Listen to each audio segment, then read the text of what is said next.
बातमीपत्रात आता पाहूयात गल्लीपासून ते दिल्लीपर्यंतच्या ताज्या घडामोडींचा धावता आढावा। काँग्रेस प्रदेशाध्यक्ष हर्षवर्धन सपकाळ यांनी भाजपवर जोरदार टीका केली आहे। पुणे इथं बोलताना सपकाळ यांनी भाजप हा राज्यातील सर्वात दुबळा पक्ष बनल्याचं म्हटलंय। निवडणूक आयोगानं मतदार यादीत घोळ घातल्याचा आरोपही त्यांनी यावेळी केला। सपकाळ म्हणाले की 288 विधानसभा जागांसाठी झालेल्या निवडणुकीत मतदार यादीत घोळ असल्याचं निवडणूक आयोगानं मान्य केलं होतं। दुबार नावं शोधून एकाच ठिकाणी मतदान करण्याची व्यवस्था करण्याचं आश्वासन दिलं होतं, मात्र प्रत्यक्षात तसं झालं नाही। मनपा निवडणुकीतही निवडणूक आयोगानं मतदार यादीत घोळ घातला असून यावर त्यांचा कोणताही धाक नसल्याचं सपकाळ यांनी म्हटलंय। प्रशासकीय अधिकाऱ्यांना हाताशी धरून प्रभाग रचनेत गैरप्रकार झाल्याचा आरोपही त्यांनी केला। भाजपला आता निवडणुका जिंकण्यासाठी गैरप्रकार आणि भ्रष्टाचार करावा लागतोय, तसंच दुसऱ्या पक्षातून उमेदवार घ्यावे लागतायत असं सपकाळ यांनी नमूद केलं। यामुळेच भाजप आज राज्यातील सर्वात दुबळा पक्ष बनलाय असं मत त्यांनी व्यक्त केलं। यावेळी काँग्रेस प्रदेश वरिष्ठ उपाध्यक्ष माजी आमदार मोहन जोशी, माजी आमदार दीप्ती चौधरी, ॲडव्होकेट अभय छाजेड, राज्य प्रवक्ते गोपाळ तिवारी, शहर उपाध्यक्ष अजित दरेकर आणि सरचिटणीस प्राची दुधाणे उपस्थित होते। उपमुख्यमंत्री अजित पवार हे भाजपवर दररोज टीका करतात, तरीही ते सत्तेत भाजपसोबत आहेत, यावर सपकाळ यांनी तीव्र नाराजी व्यक्त केली। अजित पवार यांचं हे वागणं योग्य नसल्याचं काँग्रेसची भूमिका आहे। मुख्यमंत्री देवेंद्र फडणवीस हे लाचार असून अजित पवार भ्रष्टाचाराचे आरोप करत असतानाही त्यांचा राजीनामा घेत नाहीत अशी टीकाही त्यांनी केली।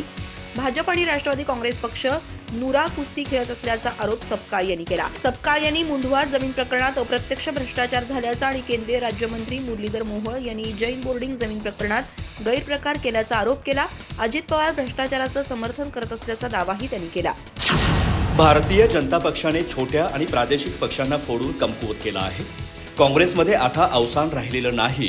विरोधी पक्षांना संपवून एकपक्षीय राजवट आणण्याचा भाजपचा डाव मतदारांनी उधळून लावावा असं आवाहन वंचित बहुजन आघाडीचे अध्यक्ष ॲडव्होकेट प्रकाश आंबेडकर यांनी केलं आहे। हुकुमशाही पद्धतीने वागणाऱ्या भाजपशी दोन हात करण्याची धमक केवळ वंचित बहुजन आघाडीकडेच आहे असं त्यांनी यावेळी ठामपणे सांगितलं।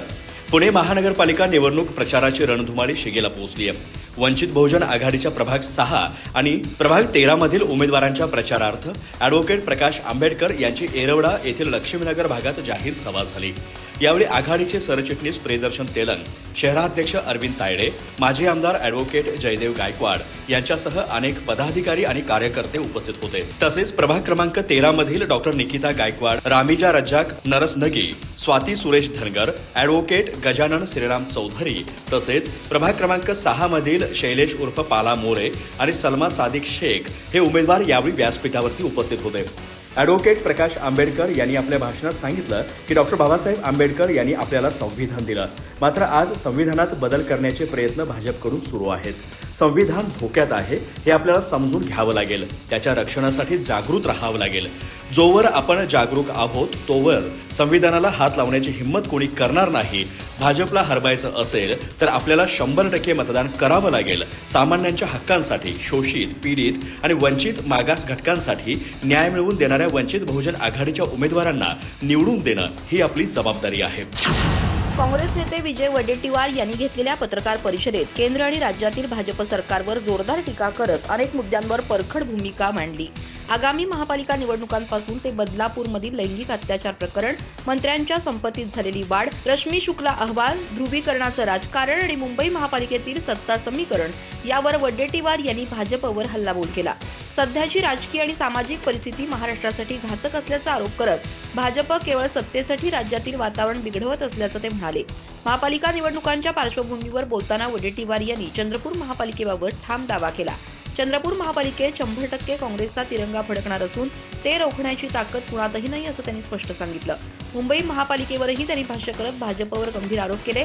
भाजपला आणि मुख्यमंत्र्यांना मुंबई ताब्यात हवी आहे, मात्र हा ताबा मुंबईकरांच्या विकासासाठी नसून गुजरातच्या दावणीला मुंबई बांधण्यासाठी असल्याचा आरोप त्यांनी केला।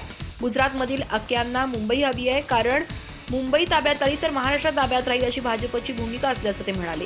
भाजपच्या भाषणातून मराठी माणसाची आणि महाराष्ट्राची चिंता दिसत नसून भविष्यात महाराष्ट्र महाराष्ट्रीय जनतेचा राहील का असा प्रश्न त्यांनी उपस्थित केला। भाजप निवडणुकांमध्ये यंत्रणांचा गैरवापर करत असल्याचा आरोप करत वडेट्टीवार म्हणाले की जर आज सरकारनं प्रशासन, तपास यंत्रणा आणि निवडणूक व्यवस्थेचा वापर केला नाही तर भाजप कुठेही जिंकू शकणार नाही। भाजप 51% मतांचं स्वप्न पाहत आहे, मात्र निवडणूक आयोगानं आपलं काम नीट केलं तर भाजपची सत्ता येणार नाही असा दावा त्यांनी केला। राज्यातील जनतेत प्रचंड नाराजी असून अनेक ठिकाणी उमेदवारांना लोक थेट हाकलून देत आहेत असंही त्यांनी नमूद केलं. महाराष्ट्रातील राजकीय आणि सामाजिक परिस्थिती मुद्दाम बिघडवली जात असून समाजात ध्रुवीकरण करण्याचा प्रयत्न सुरू असल्याचा आरोप त्यांनी केला. बदलापूर लैंगिक अत्याचार प्रकरणातील एका सहआरोपीला भाजपने स्वीकृत नगरसेवक पद दिल्यामुळे एकच खळबळ माजली आहे. या प्रकरणी विरोधकांनी विशेषतः शिवसेना उद्धव बाळासाहेब ठाकरे पक्षाने भाजपवर टीकेची झोड उठवत गुन्हेगारी प्रवृत्तीला पोसणं हाच भाजपचा खरा अजेंडा असल्याचा आरोप केलाय. बदलापूर येथील एका नामांकित शाळेत काही महिन्यांपूर्वी 2 चिमुकल्यांवर लैंगिक अत्याचार झाला होता. या प्रकरणी शाळेतील स्वच्छता कर्मचारी अक्षय शिंदे याला अटक करण्यात आली होती. या प्रकरणाचे राज्यभरात तीव्र पडसाद उमटले होते. बदलापूरकरांनी या घटनेविरोधात तीव्र निदर्शने केली होती. रस्ते आणि रेल्वे वाहतूक रोखून धरली होती. यामुळे बदलापूर येथील जनजीवन पूर्णतः विस्कळीत झालं होतं. या प्रकरणात पोलिसांनी अक्षय शिंदेसह तुषार आपटे विरोधात गुन्हा दाखल केला होता. त्यानंतर आता भाजपने तुषार आपटेला थेट कोळगाव बदलापूर नगरपालिकेत स्वीकृत नगरसेवक पद बहाल केल्यामुळे एकच खळबळ माजली आहे. ठाकरे गटाचे आमदार तथा विधान परिषदेचे माजी विरोधी पक्षनेते अंबादास दानवे यांनी या प्रकरणी भाजपवर टीकेची झोड उठवली आहे. ते म्हणाले, बदलापूरच्या चिमुरड्यांवरील अत्याचार प्रकरणातील सहआरोपी तुषार आपटेला पार्टी विथ डिफरन्सकडून थेट स्वीकृत नगरसेवक पद. आता जनतेला समजलं असेलच की घटनेच्या 44 दिवसानंतर त्याला अटक का झाली. आधी एमआयएम, मग काँग्रेससोबत युती आणि आता आरोपींना राजाश्रय. हा भाजपच्या मनमानी कारभाराचा तिसरा एपिसोड आहे. भयमुक्त महाराष्ट्र वगैरे सर्व बाजार गप्पा आहेत. गुन्हेगारी प्रवृत्तीला पोसणं हाच भाजपचा खरा अजेंडा आहे का, असा सवाल दानवे यांनी या प्रकरणी उपस्थित केलाय. शिवसेना उद्धव बाळासाहेब ठाकरे पक्षाचे पक्षप्रमुख उद्धव ठाकरे यांनी शनिवारी पुन्हा एकदा केंद्रीय गृहमंत्री अमित शहा आणि भाजपच्या राज्यातील नेत्यांवर निशाणा साधला. एकनाथ शिंदे यांची शिवसेना खरी नाही, तो एसनशी गट आहे. ही अमित शहांची कपट नीती आहे. त्यांच्या या तोडाफोड आणि राज्य करा या नीतीला मी यश मानत नाही, असं ते म्हणाले. यावेळी त्यांनी मुख्यमंत्री देवेंद्र फडणवीस यांच्यावरही निशाणा साधला. उद्धव ठाकरे यांनी शनिवारी एका मराठी वृत्तवाहिनीशी संवाद साधला. त्यात त्यांनी पंतप्रधान नरेंद्र मोदी, केंद्रीय गृहमंत्री अमित शहा, मुख्यमंत्री देवेंद्र फडणवीस, सत्ताधारी शिवसेनेचे सर्वेसर्वा तथा उपमुख्यमंत्री एकनाथ शिंदे यांच्यावर निशाणा साधला. ते म्हणाले, शिवसेना एकच आहे, ती म्हणजे ठाकरेंची. एकनाथ शिंदे यांचा गट शिंदेसेना आणि मिंदेसेना आहे. हा गट मराठी माणसांची मतं फोडण्यासाठी तयार करण्यात आला. मराठी मतं फोडून मुंबईवर कब्जा करण्याचा भाजपचा डाव आहे. भाजप शिवसेनेचं बोट धरून मोठी झाली. आता त्यांनी शिंदे गटाच्या माध्यमातून धनुष्यबाण चोरला. त्यांना असं वाटतंय की शिवसेना त्यांनी कागदावर संपवली. त्यांनी नाव चोरलं, माझे वडील चोरले, निशाणी चोरली. ही अमित शहांची घाणेरडी नीती आहे. ही चाणक्य नीती नाही, ही कपट नीती आहे. या कपट नीतीला मी यश मानत नाही. ते पुढे म्हणाले, सद्यस्थितीत धाक, धपटशाही आणि जोर जबरदस्तीनं काही जण बिनविरोध निवडून आलेत. आम्ही त्यावर भाष्य केलं. त्यानंतर देवेंद्र फडणवीस यांना मिरचीची धुरी लागली. फडणवीस सत्तेचा गैरवापर करतायत. त्यांचे JRO असतील, त्यांना कोणत्या मंत्र्यांचे फोन गेले, त्यांच्यात काय बोलणं झालं ते चेक करा. बिनविरोध निवडणूक करायची असेल तर मग आमच्यापैकी एकही माणूस का बिनविरोध निवडून आला नाही. भाजपचे उमेदवार बिनविरोध निवडून येत असतील तर सर्व पक्षांचे लोक बिनविरोध निवडून यायला हवेत. विधानसभेचे अध्यक्ष राहुल नार्वेकर बिनविरोध निवडणूक करण्यासाठी निवडणूक कार्यालयात जातात. त्यामुळे आता फडणवीसांच्या डोळ्यात अक्षरशः मिरचीचा मसाला गेलाय. आता आम्ही मिरची लावल्यानंतर काय होईल ते पहा. आम्ही मिरच्या लावल्यानंतर त्यांना कुठे कुठे काय काय झाकावं लागेल हे पहा, असा इशाराही त्यांनी यावेळी दिला. पुणे महापालिका राष्ट्रवादी काँग्रेसच्या हाती सुपूर्द केल्यास नागरिकांना बस आणि मेट्रो सेवेचा मोफत लाभ देण्यात येईल, अशी घोषणा सत्ताधारी राष्ट्रवादीचे अध्यक्ष तथा राज्याचे उपमुख्यमंत्री अजित पवार यांनी शनिवारी केली.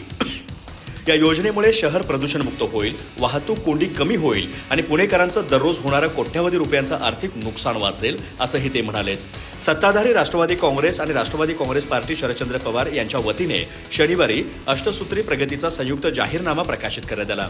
यावेळी उपमुख्यमंत्री अजित पवार यांच्यासह खासदार सुप्रिया सुळे, खासदार डॉक्टर अमोल कोल्हे, आमदार चेतन तुपे, सुनील टिंगरे, दीपक मानकर, सुभाष जगताप, श्रीकांत पाटील, विशाल तांबे, प्रदीप देशमुख आदी दोन्ही पक्षांचे प्रमुख नेते, पदाधिकारी आणि उमेदवार उपस्थित होते.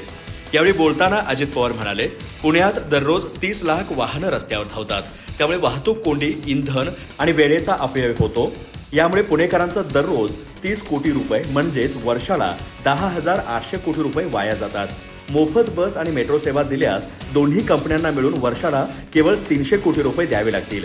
अजित पवार यांनी यावेळी पुण्यातील जुने वाडे, म्हाडाच्या इमारतींचा पुनर्विकास, झोपडपट्टी पुनर्वसन आणि 150 मॉडेल्स शाळा उभारण्याचंही आश्वासन दिलं. तसेच शहराला दररोज नळाद्वारे पाणीपुरवठा करण्यासाठी तथा टँकर माफियांचा वाढता प्रभाव रोखण्यासाठी पाणीपुरवठा यंत्रणा सुधारण्यावरही भर देण्याची ग्वाही त्यांनी दिली.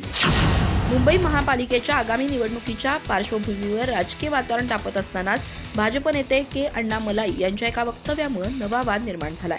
अमराठी मतदारांना आकर्षित करण्याच्या उद्देशानं भाजपकडून उत्तर प्रदेश, बिहारसह देशातील विविध राज्यातील नेत्यांना मुंबईत प्रचारासाठी उतरवण्यात आलंय. याच पार्श्वभूमीवर तामिळनाडू भाजपचे नेते अण्णामलाई मुंबईतील वॉर्ड क्रमांक 47 मध्ये प्रचारासाठी आले होते. मात्र या प्रचारादरम्यान त्यांनी केलेल्या वक्तव्यानं केवळ राजकीय नव्हे तर भावनिक आणि सांस्कृतिक पातळीवरही मोठी खळबळ उडवून दिली आहे. प्रचारावेळी अण्णामलाई यांनी Bombay is not Maharashtra city असं वादग्रस्त विधान केलं. मुंबईचा उल्लेख बॉम्बे असा करत त्यांनी हे शहर महाराष्ट्राचं नसून आंतरराष्ट्रीय शहर असल्याचं मत मांडलं. त्यांच्या या विधानामुळे मुंबईसह संपूर्ण महाराष्ट्रातील जनतेच्या भावना दुखावल्या गेल्याची प्रतिक्रिया उमटली आहे. मुंबई ही केवळ एक महानगर नसून ती महाराष्ट्राच्या अस्मितेचा, इतिहासाचा आणि संघर्षाचा अविभाज्य भाग असल्याची भावना पुन्हा एकदा तीव्र झाली आहे. एका मुलाखतीत बोलताना अण्णामलाई यांनी मुंबईला बॉम्बे म्हणत आपली भूमिका अधिक ठळकपणे मांडली. ते म्हणाले की बॉम्बे हे महाराष्ट्रातलं शहर नाही तर ते आंतरराष्ट्रीय स्वरूपाचं शहर आहे. यासोबतच त्यांनी ट्रिपल इंजिन सरकारची संकल्पना मांडली. केंद्रात पंतप्रधान नरेंद्र मोदी, राज्यात देवेंद्र फडणवीस आणि मुंबई महापालिकेत भाजपचा महापौर असेल तरच शहराचा खऱ्या अर्थानं विकास होऊ शकतो असा दावा त्यांनी केला. देशातील इतर मोठ्या शहरांचं उदाहरण देत त्यांनी चेन्नई, बंगळुरू आणि हैदराबादमधील सत्ता संरचना सांगितली आणि मुंबई हे एकमेव शहर असल्याचं सांगितलं जिथं ट्रिपल इंजिन सरकार शक्य असल्याचा दावा केला. अजित पवार आणि राष्ट्रवादी काँग्रेसमधील युतीबाबत बोलताना ठाकरे गटाचे खासदार संजय राऊत यांनी स्पष्ट भूमिका मांडली आहे. अजित पवार यांनी भाजपसोबत हातमिळवणी केली असली तरी सध्या निवडणुकीत ते भाजप सोडून आमच्यासोबत लढत आहेत हे आमच्यासाठी अधिक महत्त्वाचं असल्याचं राऊत यांनी सांगितलं. राजकारणात भूमिका आणि बाजू वेळेनुसार बदलत असतात, मात्र भाजप विरोधात उभं राहणं हा मुद्दा आमच्यासाठी निर्णायक असल्याचं त्यांनी स्पष्ट केलं. याच पार्श्वभूमीवर अजित पवार आणि सुप्रिया सुळे एकत्र आल्याचं चित्र समोर आलं असलं तरी त्यात कोणतंही आश्चर्य वाटण्यासारखं नाही असं मत संजय राऊत यांनी व्यक्त केलं. पवार कुटुंबियांच्या राजकारणाचा केंद्रबिंदू भाजप विरोध हाच राहिला असून शरद पवार यांचा पंतप्रधान नरेंद्र मोदी आणि गृहमंत्री अमित शहा यांना ठाम विरोध आहे असं राऊत म्हणाले. त्यामुळे राष्ट्रवादी काँग्रेसमधील घडामोडी या वैयक्तिक नसून राजकीय भूकंपावर आधारित असल्याचं त्यांनी अधोरेखित केलं. बदलापूर महानगरपालिकेत तुषार आपटे याला स्वीकृत नगरसेवक म्हणून नियुक्त करण्यात आल्यानं नव्या वादाला तोड फुटण्याची चिन्ह दिसू लागली आहेत. या निर्णयामुळे स्थानिक राजकारणात तीव्र प्रतिक्रिया उमटत असून विरोधकांकडून प्रश्न उपस्थित केले जात आहेत. विशेषतः या नियुक्तीच्या पार्श्वभूमीवर बदलापूर महानगरपालिकेतील वातावरण तापलं असून आगामी काळात याचे पडसाद राजकीय पातळीवर उमटण्याची शक्यता व्यक्त केली जाते. या प्रकरणावर संजय राऊत यांनी जोरदार टीका करत भाजपवर निशाणा साधला आहे. राऊत यांनी आरोप केला की तुषार आपटे हे बदलापूरमधील लैंगिक अत्याचार प्रकरणात सहआरोपी आहेत. अशा गंभीर आरोपांचा सामना करणाऱ्या व्यक्तीला स्वीकृत नगरसेवक बनवण्याचा निर्णय अत्यंत धक्कादायक असल्याचं त्यांनी म्हटलंय. भाजपकडून नैतिकतेच्या गप्पा मारल्या जातात, मात्र प्रत्यक्षात अशा प्रकारच्या नियुक्त्या करून चुकीचा संदेश दिला जात असल्याचा आरोपही राऊत यांनी केला. अधिक माहिती आणि ताज्या घडामोडींसाठी आजच आमचे चॅनल सबस्क्राईब करा.